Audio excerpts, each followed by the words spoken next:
नमस्कार. अरिहंत एज्युकेशन फाउंडेशनचे अरिहंत कला, वाणिज्य आणि विज्ञान महाविद्यालय बावधन पुणे येथील मराठी विभागातर्फे मी प्राध्यापिका दुर्गा दगडे आपणा सर्वांचं मनपूर्वक स्वागत करते. विद्यार्थी मित्रांनो, मी मागील व्हिडिओमध्ये इयत्ता 12वीच्या नवीन अभ्यासक्रमानुसार मराठी विषयाच्या पाठ्यपुस्तकाचा परिचय करून दिला होता आणि आज मराठी विषयाच्या पाठ्यपुस्तकातील विभाग 5 व्याकरण व लेखन यामधील व्याकरण या भागाने अध्यापनास सुरुवात करणार आहे.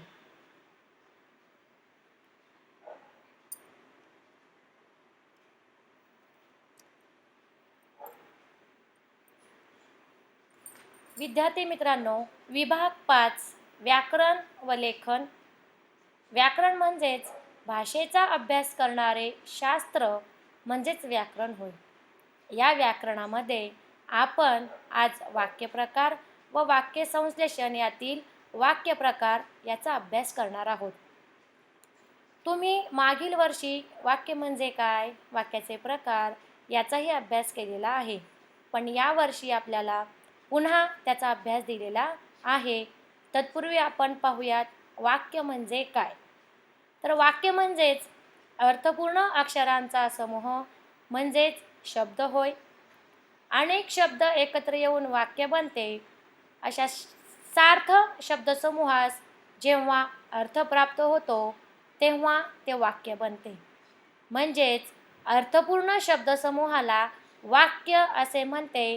आणि अगदी सोपी व्याख्या जर म्हटलं तर पूर्ण अर्थाचं बोलणे म्हणजेच वाक्य होय. वाक्यप्रकार. आपण बोलताना लिहिताना अनेक प्रकारचे वाक्य वापरतो.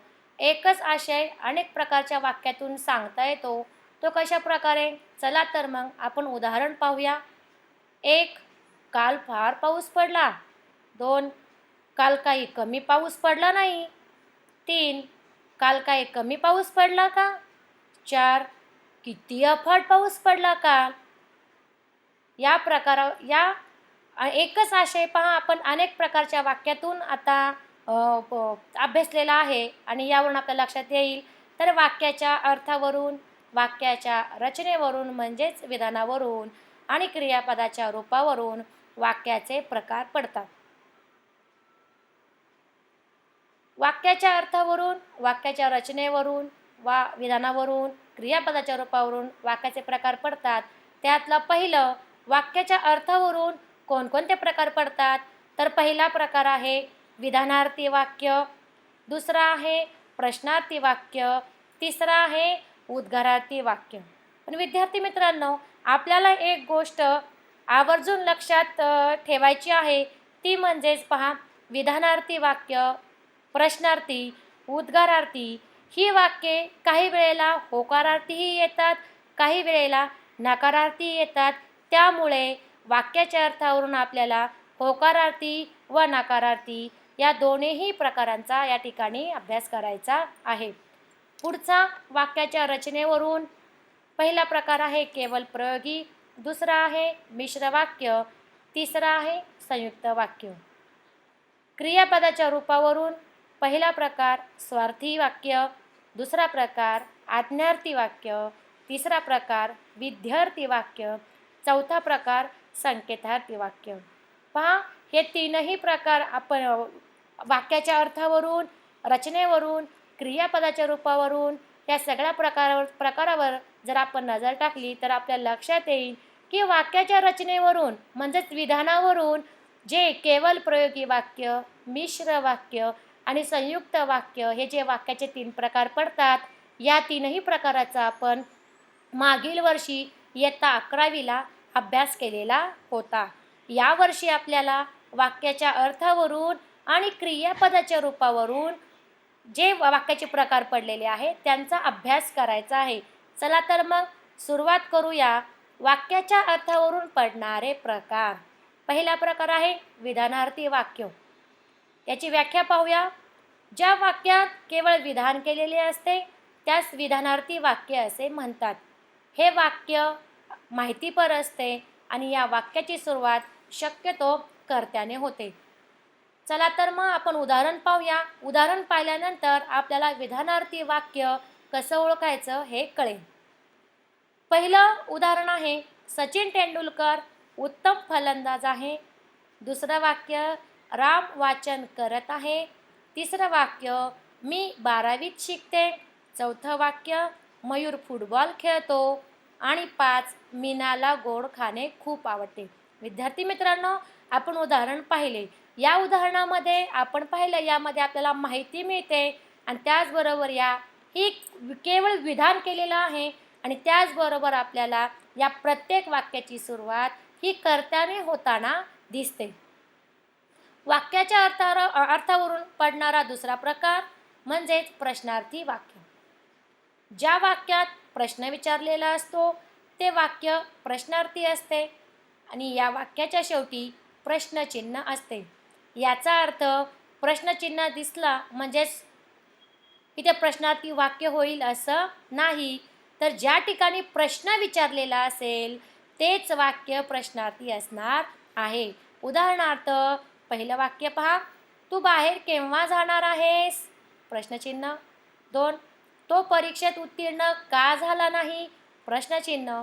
3, तुझा आवडता विषय कोणता? प्रश्नचिन्ह. 4, माझे एवढे काम करशील का? प्रश्नचिन्ह.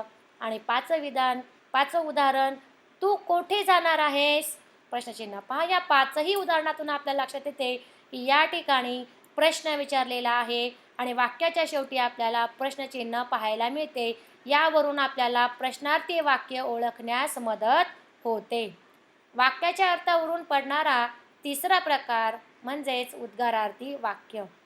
पण ज्या वाक्यामध्ये भीती, दुःख, आश्चर्य असे भाव व्यक्त केले जातात त्यास उद्गारार्थी वाक्य असे म्हणतात. पण अशा वाक्यांमध्ये भावनेचा उद्गार असतो, म्हणजेच आपण आपल्या उत्कट भावना आपण त्या ठिकाणी व्यक्त केलेल्या असतात आणि वाक्याच्या शेवटी उद्गार चिन्ह असते. मग आपल्या उत्कट भावना कशा? तर उदाहरणातून आपण पाहूया. तर पहिलं उदाहरण आहे, किती सुंदर आहे हे फूल. 2, अबब, केवढा मोठा साप. 3, शी, केवढे घाणेरडे हे अक्षर तुझे.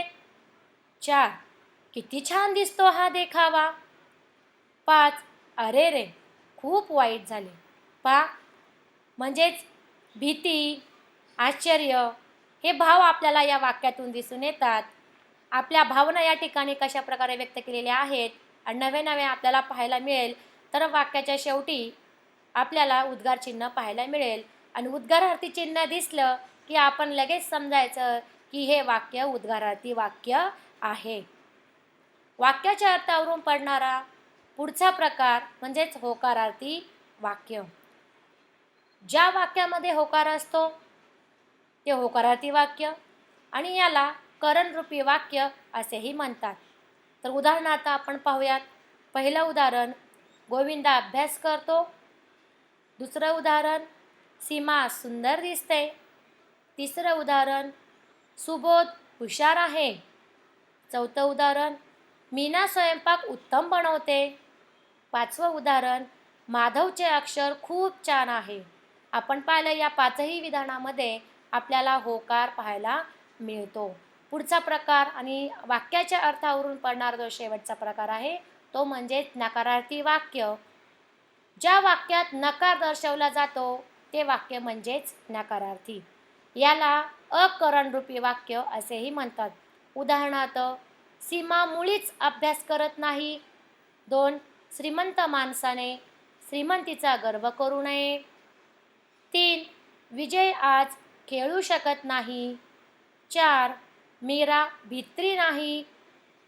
5, रमेश हुशार नाही.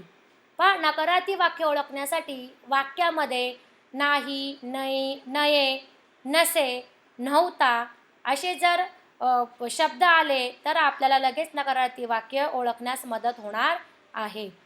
विद्यार्थी मित्रांनो, आपण आता वाक्याच्या अर्थावरून पडणारे हे प्रकार अभ्यासले. आता पुढचं आपल्याला पाहायचं आहे ते क्रियापदाच्या रूपावरून वाक्याचे प्रकार कोणते. तर त्यात पहिला प्रकार आहे स्वार्थी वाक्य. आपण याची व्याख्या पाहूया. ज्या वाक्यातील क्रियापदाच्या रूपावरून नुसताच काळाचा बोध होतो तेव्हा त्यास स्वार्थी वाक्य असे म्हणतात. पहा, काळ हा आपण शब्द पाहिला आणि आपल्या लक्षात आलं असेल मागील वर्षी आपण काळ अभ्यासले होते. उदाहरणार्थ पहा, सीमा शाळेत गेली. 2. माधव अभ्यास करणार आहे. 3. खेळाडू मैदानावर सराव करतात. आणि 4. विद्यार्थी कवायत करत आहे. क्रियापदाच्या रूपावरून पुढचा जो वाक्याचा प्रकार आहे तो म्हणजेच आज्ञार्थी वाक्य. ज्या वाक्यातील क्रियापदाच्या रूपावरून आज्ञा, आशीर्वाद, प्रार्थना, विनंती, सूचना किंवा उपदेश या गोष्टींचा आपल्याला जर बोध होत असेल तर त्याला आज्ञार्थी वाक्य असे म्हणतात.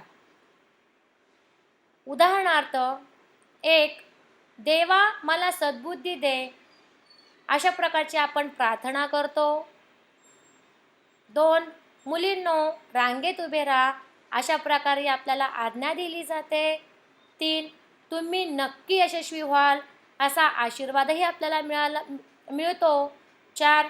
कृपया मला तुझी वही दे, ही विनंती केलेली आहे.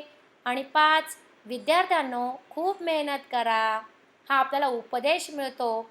आणि 6. इथे पादत्राणे ठेवू नयेत, म्हणजे ही आहे सूचना.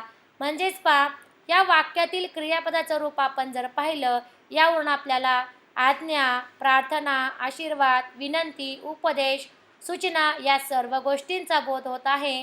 आणि यावरूनच आपल्याला आज्ञार्थी वाक्य ओळखण्यास मदत होणार आहे.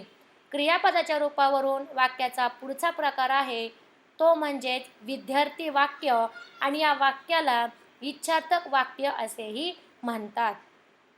ज्या वाक्यातील क्रियापदाच्या रूपावरून विधी म्हणजेच कर्तव्य, योग्यता, शक्यता, इच्छा इत्यादी गोष्टींचा बोध होत असल्यास त्यास विद्यार्थी वाक्य असे म्हणतात. उदाहरणार्थ, पहिलं वाक्य, आईवडिलांची सेवा करावी, हे कर्तव्य. दुसरं वाक्य, आज बहुतेक पाऊस पडेल, इथे शक्यता वर्तवली आहे. 3. विद्यार्थ्यांनी वर्गात शांतता राखावी, इथे इच्छा व्यक्त होत आहे. आणि 4. अंगी धैर्य असणाराच कठीण काम करू शकतो, इथे योग्यता व्यक्त केलेली आहे. अशा प्रकारे पहा, या क्रियापदाच्या रूपावरून आपल्याला इथे कर्तव्य, योग्यता, शक्यता, इच्छा या गोष्टींचा बोध झाला तर आपल्याला विद्यार्थी वाक्य ओळखण्यास मदत होणार आहे. क्रियापदाच्या रूपावरून आपल्याला शेवटचा प्रकार जो अभ्यासायचा आहे तो म्हणजेच संकेतार्थी वाक्य. ज्या वाक्यातील क्रियापदाच्या रूपावरून अमुक केले असते तर अमुक झाले असते, अशी अट किंवा संकेत असा अर्थ जर निघत असेल तर त्यात संकेतार्थी वाक्य असे म्हणतात. चला तर मग आपण उदाहरण पाहूया, म्हणजे आपल्याला संकेतार्थी वाक्य हे लवकर लक्षात येईल. उदाहरण 1. पाऊस पडला असता तर हवेत गारवा आला असता. उदाहरण 2. मला जर सुट्टी मिळाली असती तर मी गावी जाईन. 3. सरिताने अधिक मेहनत केली असती तर तिला उज्ज्वल यश मिळाले असते. 4. मी पास झालो की पेढे वाटीन. आणि 5. तू लवकर आला म्हणजे आपण बागेत जाऊ. पहा, या वाक्यातील क्रियापदाच्या रूपावरून आपण पाहिले, हे केले तर हे होईल, अशी अट संकेत आपल्याला पाहायला मिळते. आणि या उदाहरणावरून आपल्याला संकेतार्थी वाक्य हे लक्षात येते. विद्यार्थी मित्रांनो, आज आपण वाक्य प्रकारातील क्रियापदाच्या अर्थावरून, वाक्याच्या अर्थावरून आणि क्रियापदाच्या रूपावरून जे काही प्रकार पडलेले आहेत त्याचा अभ्यास केला. आज मी तुम्हाला काही सरावासाठी कृती देणार नाही, कारण वाक्यप्रकार व वाक्य संश्लेषण याचा एकत्रित अभ्यास आपल्याला करायचा आहे. आज मी तुम्हाला वाक्यप्रकार शिकवलेला आहे, आज आपण त्याचा अभ्यास केलेला आहे. तर दुसरा जो भाग आहे वाक्य संश्लेषण शिकवून झाल्यावर मी तुम्हाला सरावासाठी काही कृती देणार आहे. तत्पूर्वी धन्यवाद. आपण इथेच थांबूयात.